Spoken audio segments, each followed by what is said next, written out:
There, I took a sip of coffee, so I've got a little caffeine on me. And if you are seeing this now, you heard in the background the guest today on this show, Riffing with Ryan. Hello, I'm Ryan Erickson. In the background is another fellow organizational musician and explorer of the world of work and music of work in this open space, Mr. Marcelo Lopez, who, if you don't know, has been stirring up lots of stuff over the past, I don't know, decades or a few decades or so, you'd say, maybe, possibly. Um, Yeah. and with this whole no such thing as an agile coach bit, I thought it was time just for me to, to see what's happening next and to maybe to make a statement of if there's no such thing, what is this thing? And thus today, the invitation to Marcelo, and we'll, if you want to introduce yourself after, we'll do that, is to say, this is an agile coach. So take it away, my friend. Okay. Well, since I've got the stage, I'll just introduce myself to those who don't know who I am or haven't seen anything that's gone on over the past couple, well, maybe 6 months, going back even 2 years. My name is Marcelo Lopez. Thank you for the introduction, Ryan. By credential, I'm a certified Scrum trainer, accredited Kanban trainer, a few other things rolling behind that name. Um, but I've been in software development for closing on 40 years. Um, worked with companies this tiny and that big. The itty bitty machine company back in the 80s. So I've been around the world of software and product development for quite some time. Before I made the switch to what I quote unquote do for a living today, I was a chief product owner for a medical device company. Um, not a small, not a simple endeavor either. So a lot of my thinking of thought and approach to things is heavily influenced by that time as that person tried to make sense of all these things. And one of the things we did is we bootstrapped agile, for lack of a better phrase, from the ground up. um, so I do have sometimes strong opinions, Ryan. And sometimes they're all stream of consciousness like this. I have no real prepared um, you know stuff per se to describe it. But I'll say this. I think more so what I would like to get out of this conversation is to get the conversation going.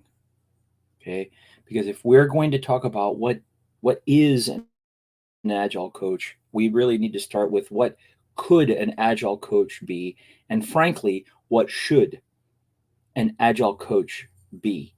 um, because I think we've gotten to a point where, and not just me, others are starting to kind of say, maybe there's something to this work domain stuff.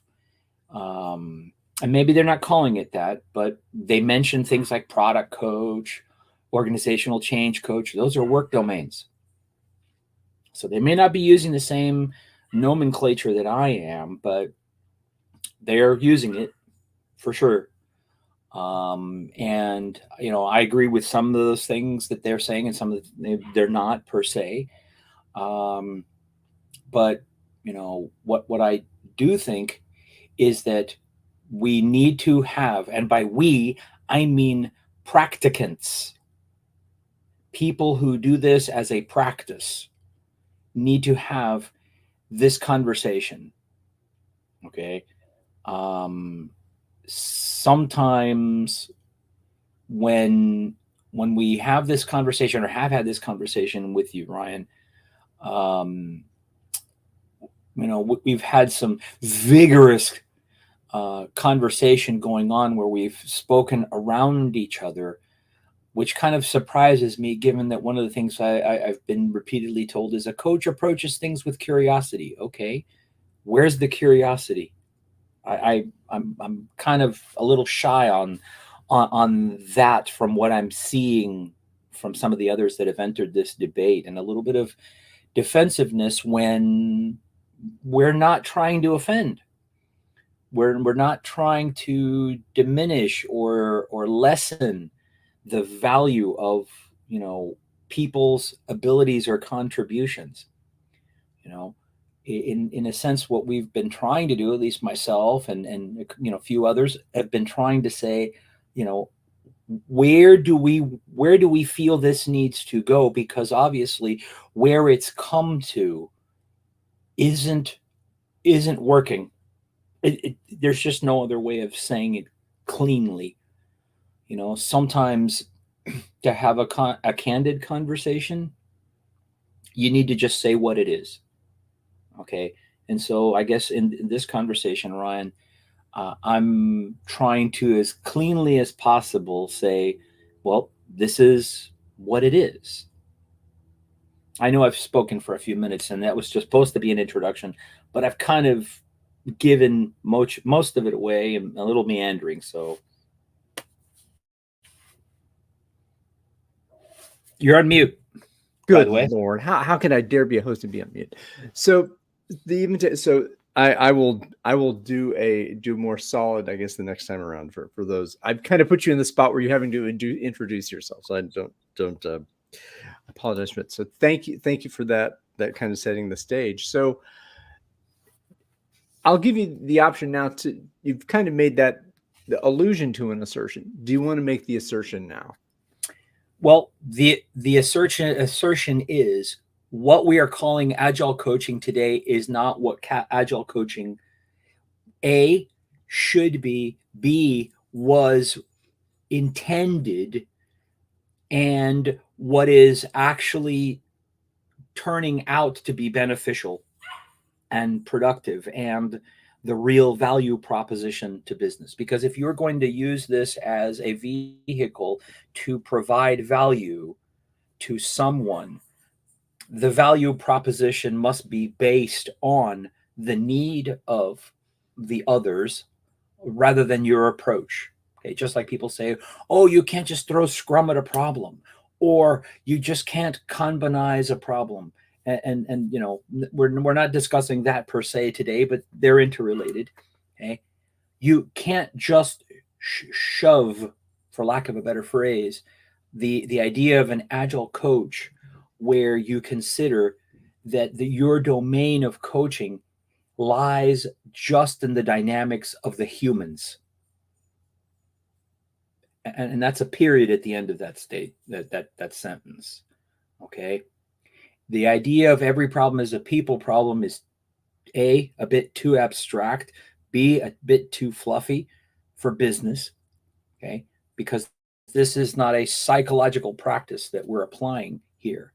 Okay, which is a different part of the whole conversation, which is what we have is a lot of folks who are coming into the world of agile with a coaching background, and it's not even just me, many other practicants, okay, many people who aren't even necessarily agilists, okay, or people who follow the ideas that are embodied in the Agile Manifesto or in the ideas of being more receptive and more adaptive to the work we do.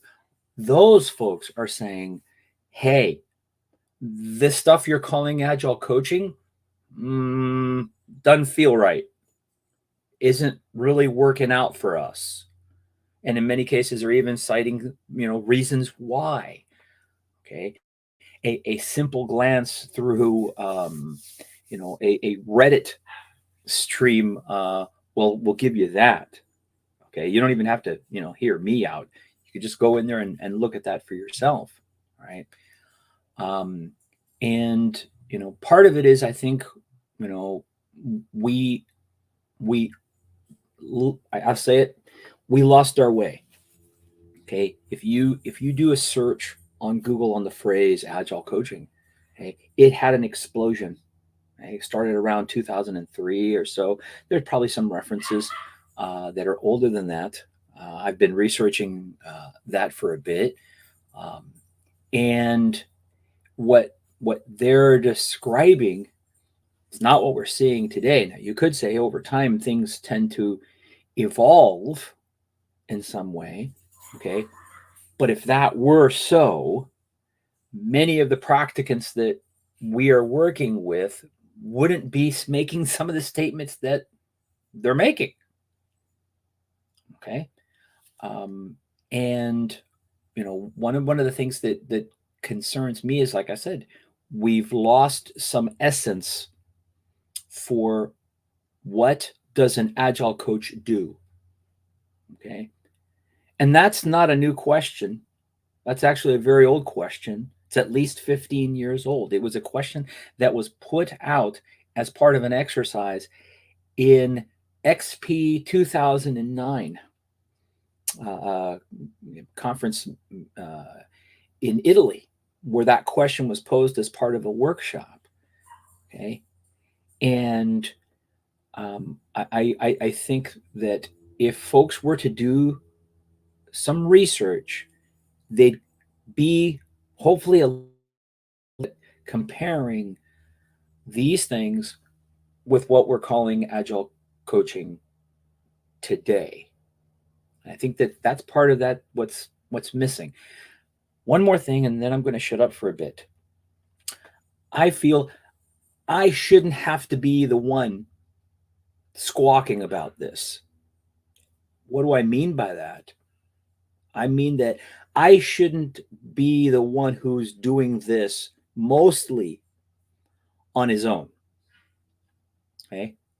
I'm actually calling out some folks like myself and asking you, okay, why aren't we having this conversation? Now, I have my opinions as to why. Some of them, I'm going to reserve back for myself, but you know, I'm not necessarily throwing down a gauntlet or calling someone's bet, but I think that just as back then, okay, when in 2003 at another panel for a conference on XP, you know, six rather well-known figures were there talking about, hey, what is this agile coaching thing? They came together to talk about this openly in front of everyone. Hey, why aren't we doing this now? We need to be doing this now. Okay. Sure, I would love to be part of that conversation, but it can't just be me. It can't just be some of the other folks that you've had on on your podcast before. And last thing, sorry, I know I rambled a little bit. We have to be more open. I want to be more open, and I know that it would help me to be a little bit more empathetic, perhaps.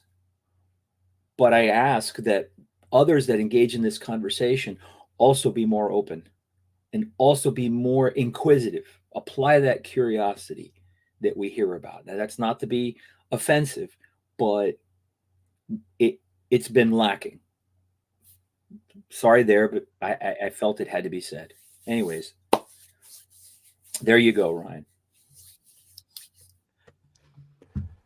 I love it.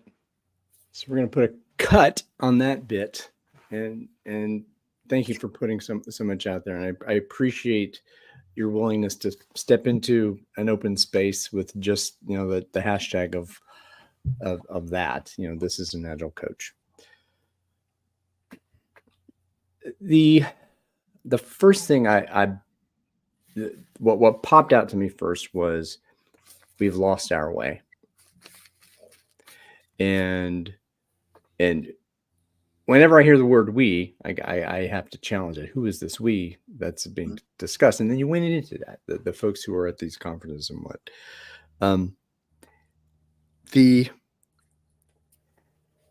we talked about how we got here. You talked about doing this history bit, and I think you've also talked about that. I wonder, would you be willing to dive down into that? Okay, what is this path? What has this path been? Okay. Okay. You can share your screen if you want by that. Well, I'll talk to it. Since this is a work in progress, it will look kind of, kind of disjointed still, because I'm still picking up the pieces of a puzzle and trying to put them back together. And I've got maybe some edges, but they're not directly connected. Okay. Yeah. And what they have all in common is that phrase, Agile Coach. Okay. And some of the pieces lie more in the consultative domain, and some seem to lie more in the personal coaching aspects of it.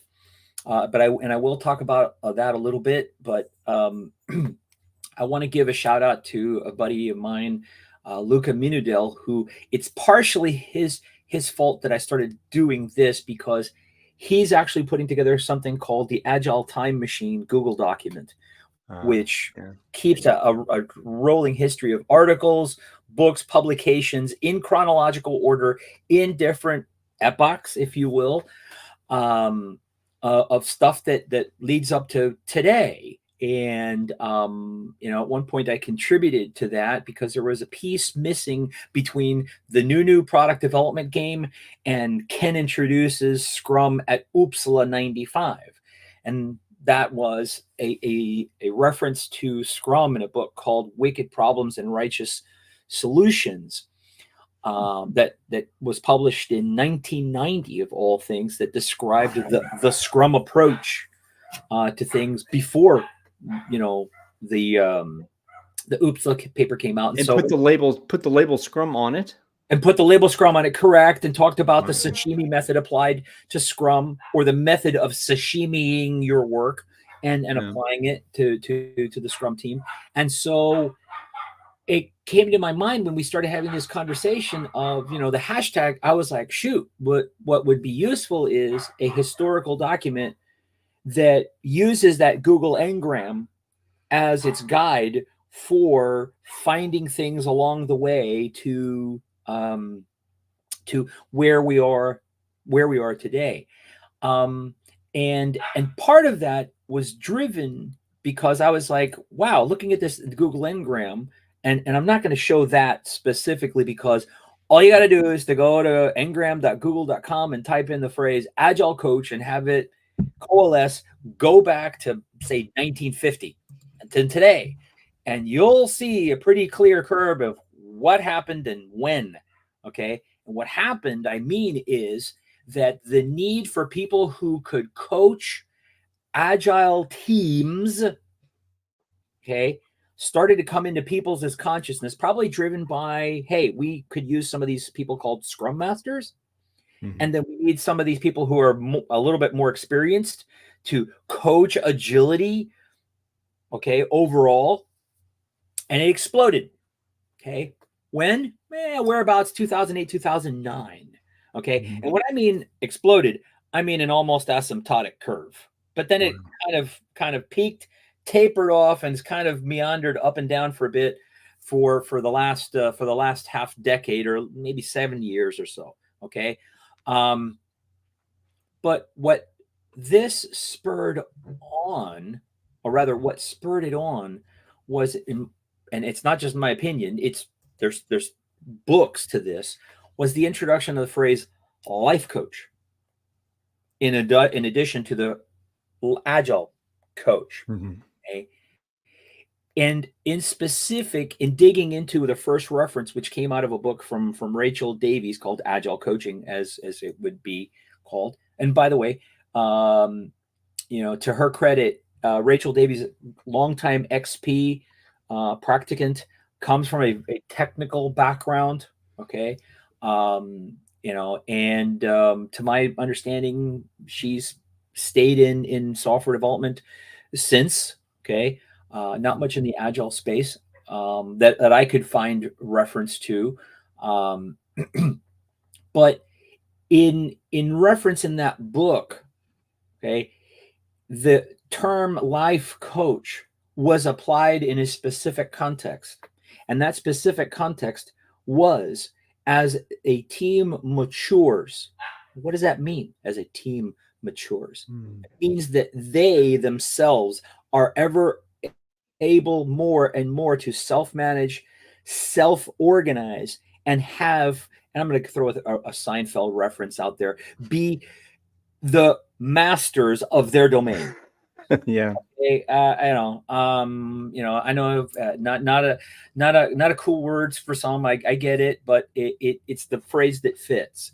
sure. They are able to take dominion over their domain of work, Mhm. whatever that domain of work happens to be. In this case, because it was apparently primarily focused on XP folks, people working in software development, technical environments, or or information technology environments, because every work domain has its technical context. But Technical expertise, domain mastery, that right, kind of stuff. correct. Yes. So this life coach phrase was in use contextually speaking towards a team that were masters, okay, of their own domain primarily, and being an assistive mechanism for them to be able to continue doing that. To do a leveling up, a kind of a, I don't know, greasing of the wheels, or kind of just Primarily, nurturing yes. the interactions. I mean, Primarily, yes. But the point was that this was as they themselves had achieved this mastery of their domain of work. mhm. Okay. The life coaching part, not at the beginning. Okay. Not at necessarily even the middle. Okay. And I posit, because what I'm about to say, I've not been able to fully corroborate. I've tried reaching out to her to try to find out. I don't know if she hears this, but if she hears this, I'm curious to hear what she was have to say of this statement. Okay, but my inference was that when someone who read the book read that, they Rachel's book or Lisa's book? Rachel's book. We'll Okay. get to the other one. We'll get to the other one in a minute or a few minutes. Okay. When they read that part, which is, by the way, in one sentence, page 19 for anybody who's caring about that. All right. Um, my interpretation of that is someone who read that would understand what that meant in context of those working in that sort of software development environment. In other words, it would have, to my reading, to someone who is an uh, uh, experienced practitioner, I would have took that to mean that basically, okay, these are folks that they are already technically minded and apt people. In other words, they possess some deep domain experience of the domain of work that the people are doing on, okay, and they are able to reasonably infer the progression of said team that they are coaching, okay, to be able to tell when they need to step back from being more back the teacher, educator, consulter, okay, mentor, and more motivational. Okay. So if we took that as a progression, okay, this idea of life coaching, which to my understanding, I don't know if Rachel had a formal or personal or professional coaching, as the term is out there, background to her, not to my knowledge. So life coach seems to be one of those terms that's easy enough to grasp. Yeah. Okay, because people tend to think they know what that means. Okay, they tend to think they know what that means. All right. Um, And by the way, to psychologists, that phrase means something completely different, which is a completely different conversation. Okay. Yeah. A completely different thing. All right. So my guess is that phrase was grabbed onto, latched onto, because it was a nifty, convenient, handy phrase that the authors, okay, could put in there, and people could say, okay, I kind of get a sense to this. But again, the people who would be reading this, okay, were likely, or the audience that I would guess is, and one of the reasons why I bought the book, okay, is I had some experience already in this area of product and software development. Yeah. Okay, I had some experience. So it would be reasonable, I think, to think that, oh, life coach, okay, it means I don't have to be as hands-on necessarily working with the team to improve their skills and their ability to apply these skills, and at removing their own causes of friction, to quote Mary Poppendick. Okay. And so that phrase life coach was a nifty thing to pick up and inject. Here's what I think has become part of the problem. People have latched onto that and are unwilling to let it go. And they have made that the crux, the nucleus of what agile coaching is. And I think that that's incorrect. There, I said it. Okay. Okay. That's Yeah, I know it's a challenging phrase. This whole subject is challenging. Let's talk about something other that's challenging: the job market today. Because you haven't asked me that question. Well, that's the thing. I think the two areas that I was saying, well, how does this conversation go forward? What's generated from this, right? So Well, there's blowing up the field that said there's nothing. Then Okay. kind of we're at this point that this is what I say it is, and then so and I'll the hand this over. market The other says thing is why hire an agile coach? If someone has this job, what is the need that's being filled? Why hire this person? before we talk about why hire, why has business let go Rejected that of notion. agile coaches and scrum masters and other functions? Okay. Why has it let it go? Okay. And kind of what said, was I'll call it the Popeye moment. I had all I can stand, I can't stand for more. Yeah. Was seeing a good friend who was very apt, very capable in the work of product development, software development, okay, business for a long time. Okay. Took a position with a financial institution, moved lock, stock, and two smoking barrels, uprooted, moved. Okay. At not the beginning of COVID, but in the middle of COVID. And all of a sudden, boom, let go. Okay. Wow. And he was an FTE. Wow. He was a full-time employee. Yeah. Wasn't a consultant, because contractors, we can come, we can bring him in, let him go. He was an FTE, had been there 6 months, had just gotten to their strategy and starting to try to implement it. And then poof. Okay. Poof.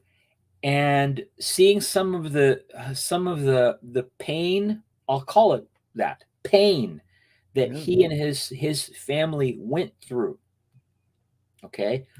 And by the way, when we're done, I'm going to call him up and say, hey, by the way, I outed you, but I'm not going to use your name. Okay? But seeing what he went through, I was like, man, that was just wrong.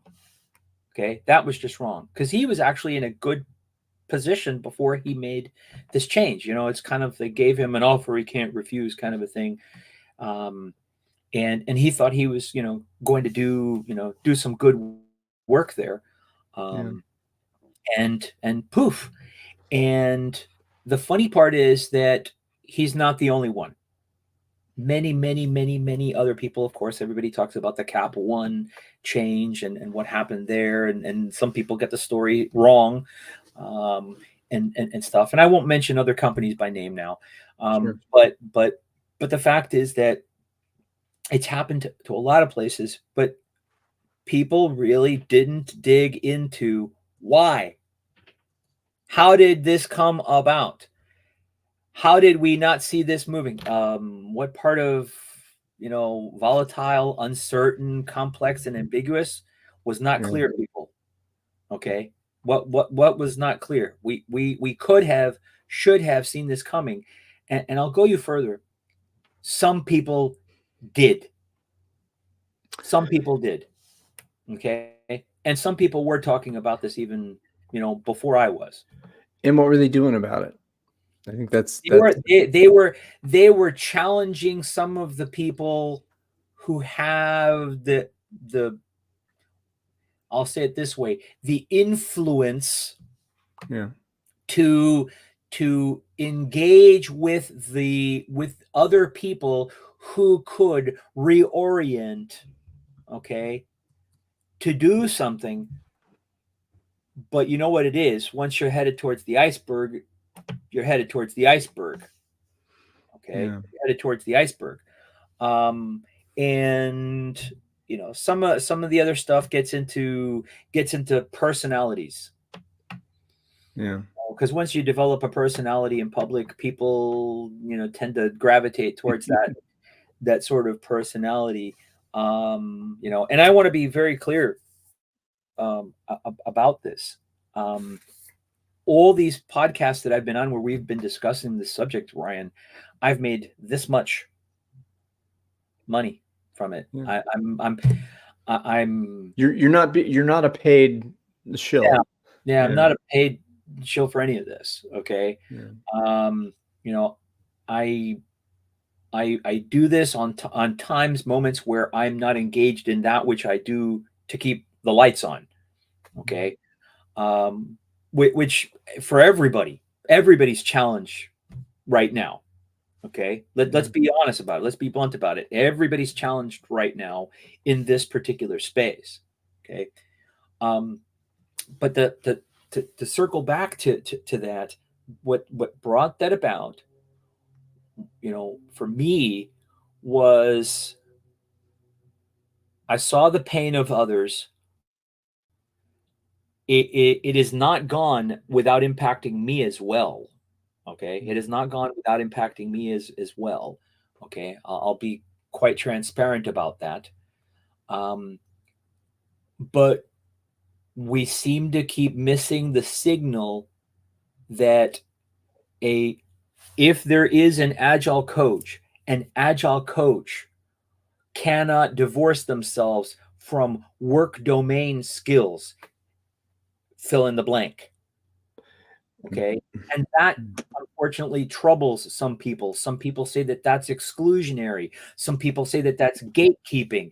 And I'm like, guys, you do know that this whole idea of anybody can code is a fallacy, right? You can't just say, hey, look, I took a boot camp and walk into a full stack developer position overnight. Yeah. I read the really physics doesn't of happen. I read the physics of motion. I know what a bicycle looks like. I know how to put one together. I know the history of bicycles, and I know all the steps for how to operate a bicycle. Yet I've never gotten on one. And when I do, even though I know all that, I have the knowledge that when practiced. Mm-hmm. Yeah, yeah, and I'll go you even further with that. You're right. Some folks have even said, what if we had an approach towards this like the trades do, like plumbing, electricians, masons, where we have apprenticeship, practitionership, and so on and so forth. Okay. Musicianship. Absolutely. Absolutely. Okay. I'm not necessarily against that either. But then again, you're going to run into the folks who are going to say, oh, but that's gatekeeping. That's exclusion. And I'm like, guys, what professional practice doesn't have some sort of mechanism to vet you via practice and experience? And people say, well, but you're a CST. You teach about the certified Scrum Master. Okay, I'll take the hit. Not a problem. Okay. Ever run across a student that's come to Marcelo's classes? You will probably, if hopefully they remember that I said it, because I'll say it multiple times in class. As a certified Scrum Master, it's what it says on the paper. You've got to put in the work to become a master of Scrum. You know just enough. You know just enough about Scrum and how to apply it, how to use it to start learning everything else you need to learn. Okay? Yeah. Learning everything else you need to learn. So if people will have a problem with that credential that I trained for, okay. And if we're going to do that, then why can we do that? Now some folks will say, yeah, but we do have that. We have the ACC, PCC, MCC. And the CSP. But see, there's the progression. Those progressions are on the practice of coaching, not on the practice of applying it in a work domain for the experience of being in that work domain. Okay. Isn't that so? Okay, so isn't this partially because the AC? Why did the ACSM come out? Why did the advanced certifications come out? And then that was the addition of the practical component. I think the PSM side of that has it too. Yes. Yeah. So there's that, and I want to go back to the idea of being exclusionary. This is why I say there's no such thing as the Agile community, because there's no boundary to that community. There is a boundary to the community of CSTs, the practitioners of Scrum training by that method of Scrum Alliance. There's a community of safe trainers and practitioners. There's a community of practice. If I don't have the authorized document that says I have this knowledge, I don't belong to that community. And once I have the knowledge, that's only the key to unlock the door to the community. Right. And plumbing is exclusionary. All these the profession to be a professional requires, CPA is exclusionary. I think the idea of boundaries are important, but again, having explicit criteria around those boundaries lets you know where do I belong, when do I belong, and right. how, which is why okay, my issue with the phrase Agile Coach is because over that little explosion that happened, it got infused. And again, I'm still researching this, okay? But somewhere along the way, and and this is what I'm about to say is completely specious and a guess on my part. Conjecture. It's conjecture. Is that consultancies sold the idea of that two-word phrase as somehow being more powerful, more valuable, more useful to companies than the ideas embodied by Scrum Mastering, by being a Kanban practitioner, by being a lean practitioner, and trying to wrap all those things inside of that catch-all phrase. Okay? And so consultancies have to take a little bit of a hit.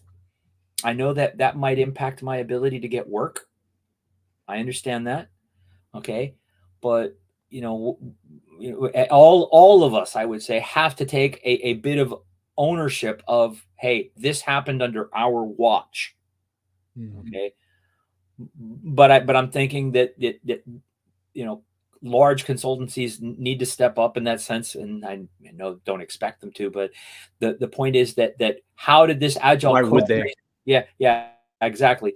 What is this? How did this phrase Agile Coach somehow get to be seen as valuable as what it is? okay, or at least was, okay. And there's more research studies and stuff that have gone into that because of all the other aspects of consulting, agile transformation. So and this is what I mentioned in another podcast, which if you'll be gracious enough to give me permission, I'll mention. Is that okay? Oh, go for it. I'm trying to Yeah, put all yeah. of these It themes was, in a yeah. list, so it's all good. I mentioned this in a podcast with my friends Mike Markey, Matt Beam, and Jeff Singleton. Yeah. Give him a shout out, Yes. along with my friend Hui Win, about that. This Yeah. is a multivariate, multidimensional problem. Yeah. Okay, it wasn't just necessarily consulting organizations that contributed to that. Is many other factors contributed to it. The ideas of agile transformations contributed to it. The cachet of having this credential over that credential. I get it. The difference between that and the CSM, ACSM, CSP is that those are there with progressively more refined and more demanding learning objectives that you must be able to demonstrate, not just through education, but through practice. Okay. Yeah. Especially as you get up to the CSPSM. All right. Those are more show me what the goods are type of credential. Show me what the goods are. All right. It's again, and that's the kind of the differential. Okay. So the thing is this, that we have a credential that labels you as an agile coach, which very much aligns with what you would see as a CSM. Okay. And I can say this because I'm sorry, I've experienced, I went in totally open into a cohort like that. And what I experienced was, okay, I'm learning powerful questions. I'm learning a coaching arc. Okay. But I'm learning this at the same level as a CSM. But now I can call myself an agile coach. Okay. And so when my company goes to, bill me out, they can bill me up. Okay. Yeah. But I haven't gotten the practical experience in, what's this work domain that I'm working in? All right. And again, I empathize with people who have heard what I've just said and are going to feel slighted. Yeah. That is not my intention. Yeah. Okay? My intention is to, help the situation. Okay. And I hate to say it this way, I don't feel being fluffy about it is going to help. Okay. Fluffy about the conversation and about the state of the profession, if you would call it that, of what. Yeah. Absolutely. I look, I love inspirational speakers. Love them. They're great. They're fantastic. Have I given an inspirational talk? Yeah, absolutely. My very first talk at a conference in 2013 was an inspirational talk about product ownership. Okay. I even used the phrase, hey, product owners are product guardians. Yeah. Okay. Yeah, I mean, okay. I mean, consider this way. There was a whole talk about, if you're a comic book fan or fan of comic book movies and stuff like that. We had just had the Avengers the year before. There was talk about the Guardians of the Galaxy. Yeah. And so that was stuck in my head, and I was like, product owner is a product guardian. Yeah. Okay. And so that's what I titled my talk on that. It was an inspirational talk about how a product owner is the guardian of the product. Okay. Not just, hey, I need you to do this next, Ryan, and here's why. You needed to be more. So I'm not against inspirational talks. Inspirational talks are very, very useful, very empowering. But there's time for that. Inspiration to do what? right? I mean, Okay. and that's all. I mean, this and if the work itself, and this kind of goes back to Deming too, if you are not experiencing joy in that work, in the engagement in your craft, Mm-hmm. that's not a you problem. That's Mm-hmm. not a people problem. That's a system problem. And Right. that the folks who are responsible for the design of that system Mm-hmm. are, again, they're responsible for modifying that design based on what's happening to the people within it. So it's not about, and I'm a, because I'm a fluff person, right? I'm very fluffy. Mm-hmm. Um, I enjoy the inspiration, but that's for me. That is not. I don't, see what. How does that help the 4, 5, 7 of us who are engaged in this work to create a product for someone, or design a service, or do some piece of work in a domain um, to create value for someone, and Mm-hmm. knowing that's subjective too. But Yeah. Yeah. yeah, Yeah. And so there's that, but I think that there's also space for, okay, folks, I think we need to have a frank conversation, and here's what I think we need to have a frank conversation about. And so back at the beginning of May, myself and a friend of mine who is a um, a coach in another large financial institution, we had been talking about this for a while. Um, mutual friends had been impacted by it, the change in the marketplace, and so we started researching, and the outlook is not good. The outlook's not good. Some things have slowly started to change, but the outlook's not good. And so we actually had one of those type of talks at this particular conference, and in a room of 50 chairs, we had 4 chairs empty. We spent, I would say, about 30% of the time fielding questions during the talk. Okay.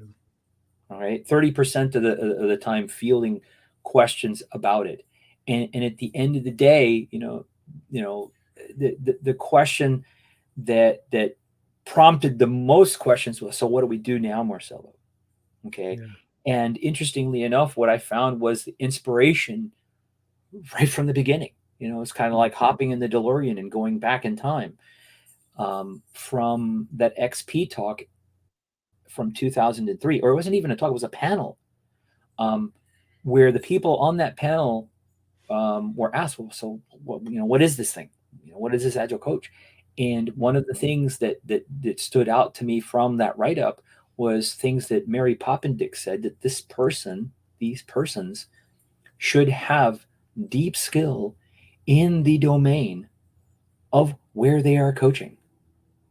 They must understand some of the pain the people are doing. Now you're saying, oh, that means I got to be a software developer? Like no, but you have to understand the domain which in they work beyond the words. the sphere of activity, and have, again, this is about mutual respect for the people who are in the arena with you, Mhm. understanding the boundary and knowing what Right. part you play, Right. and having your own sense of mastery around it. So Mhm. again, we could go for, I'm making a concerted effort for this round of conversations to have kind of a beginning, which we went through, which is great.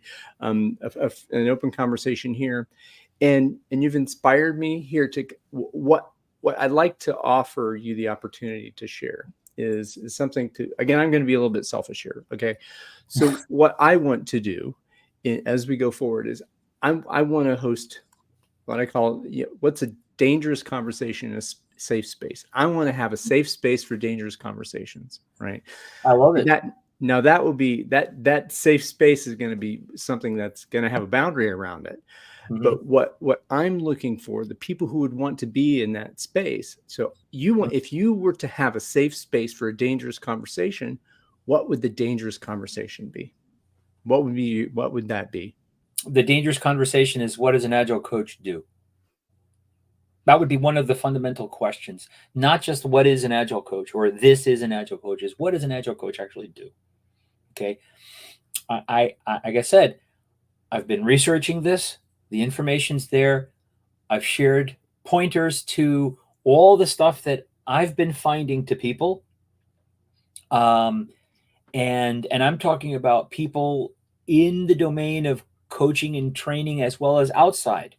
I've had people who are die in the wool, die hard technical people ask me, what the hell are you talking about, Marcelo? And I've given them choice Google search phrases to look up stuff, and then had conversations with them, on the sidelines, and say, now do you get why I've been putting this hashtag out there? Okay. And more and more people to be talking about that. And here's the thing, and I'm going to respond to a comment that I'm seeing. Okay. I don't Yeah. I don't see it as being disrespectful to have a candid conversation.